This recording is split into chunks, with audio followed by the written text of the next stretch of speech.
تو مولا علی علیہ السلام جو ہیں ان کو یہ سعادت ایمان، سعادت اسلام تمام انسانوں سے پہلے نصیب ہوئی. اور ایک وقت ایسا تھا کہ نمازی فقط 3 تھے. ایک حضور تھے، ایک سیدہ خدیجہ الکبریٰ سلام اللہ علیہا تھیں، اور تیسرے حضرت سیدنا علی المرتضیٰ تھے. اور حضرت عباس بن عبد المطلب نے اس موقع پر فرمایا خدا کی قسم مروع زمین پر اس وقت اس دین پر ان 3 کے علاوہ اور کوئی شخص نہیں ہے. یہ حدیث مسند احمد میں، مسند ابی اعلیٰ میں، اور ابن اسحاق کی سیرت میں، مستدرک حاکم میں، امام بیہقی کی دلائل النبوہ میں، اور بہت سی کتابوں میں ہے. میں نے اس کی بہت زیادہ تشریح کی ہے اور اس کا حکم بھی بیان کیا ہے اپنی کتاب شرح خصائص علی میں. اب آپ اندازہ فرمائیں کہ ایک وقت ایسا تھا، صحیح حدیث میں ہے کہ نبی کریم صلی اللہ علیہ وآلہ وسلم کے علاوہ نماز پڑھنے والا سیدہ خدیجہ الکبریٰ اور مولا علی کے سوا کوئی اور تیسرا آدمی نہیں تھا. حضور تھے، حضور کے ساتھ یہ 2 تھے، اور حضور کے ساتھ ان 2 کو ملایا جائے تو یہ 3 تھے، اور چوتھا کوئی نہیں تھا. ہمارے اہل سنت کے حضرات کسی دوسرے مسلک یا مکتب فکر یا جو بھی سمجھ لیں، اس کی ضد میں یا تعصب میں یا مقابلہ بازی میں آ کر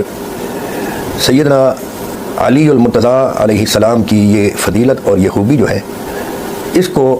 اختلاف کی نظر کر دیتے ہیں،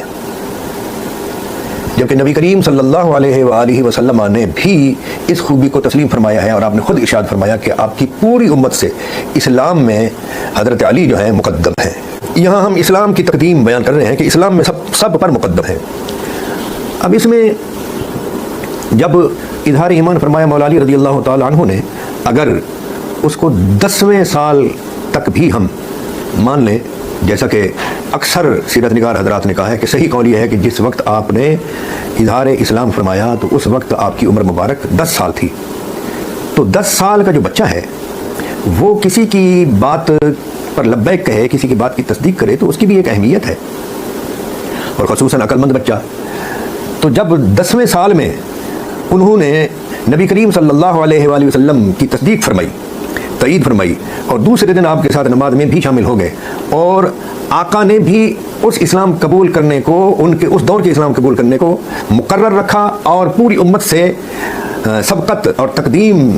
میں بھی اس کو بیان فرمایا. اس کے باوجود ہمارے لوگ جب تقابل پر آ جاتے ہیں یا تفاضل پر، مفاضلہ اور موازنہ پر آ جاتے ہیں، تو انہیں آقا کی حدیث کے یہ ارشاد، آقا کی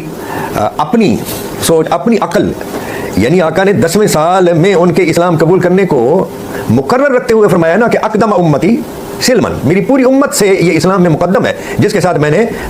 فاطمہ تیرا نکاح کیا ہے. حضور اس کو اپنی بیٹی کو طفل تسلی، کوئی جھوٹی تسلی تو نہیں دے رہے.